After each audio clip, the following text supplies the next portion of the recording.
नमस्कार, मैं मीनू एमएस देवदेशा में स्वागत करती हूँ आपका एक नए वीडियो के साथ में। जैसा कि मैंने बताया था कि आपको मैं कहानी डाल चुकी हूँ सकट चौथ की व्रत कथा। इसमें 4 कहानी कही जाती हैं, मैंने 2 डाल दी हैं।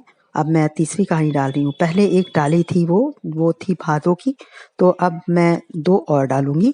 तो अगर आपको मेरा चैनल देखना है तो आप सब्सक्राइब कर लीजिए, और जिससे कि आप मेरे अपलोड किए हुई कहानी को आप आसानी से सुन सकें, और बेल आइकन दबाना ना भूलें।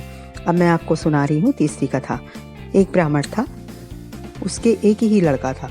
वो बहुत ही गरीब था। उसका लड़का राजा के यहाँ काम करता था, पर पैसे बहुत कम मिलते थे। खाना पीना मुश्किल से चल पाता था। सकट का त्योहार आया, ब्राह्मणी व्रत रही, घर में कुछ नहीं था।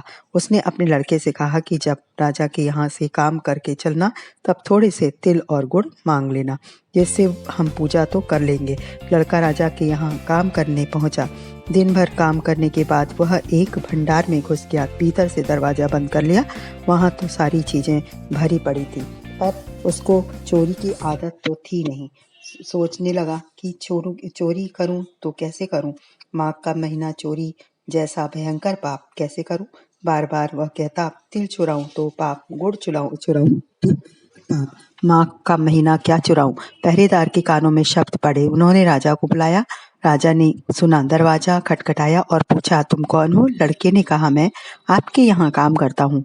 मैं बहुत गरीब हूँ, मेरी माँ आज व्रत है। उसने कहा था राजा के यहाँ से थोड़ा सा तिल और गुड़ चुरा लाना, तो मैं सकट की पूजा कर लूंगी। पर मैं बहुत देर से सोच रहा हूँ कि माघ का महीना है, तिल चुराऊं तो पाप और गुड़ चुराऊं तो पाप।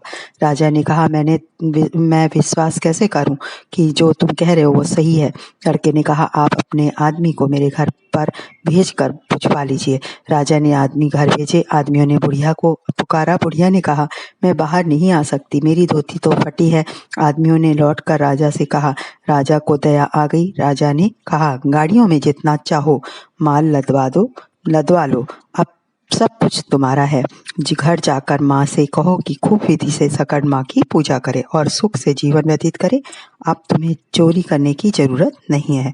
बुढ़िया के लड़के ने राजा की जय जयकार की और सामान से खूब लद पद कर घर आया। बुढ़िया ने पूजा की और सुखपूर्वक जीवन व्यतीत करने लगा।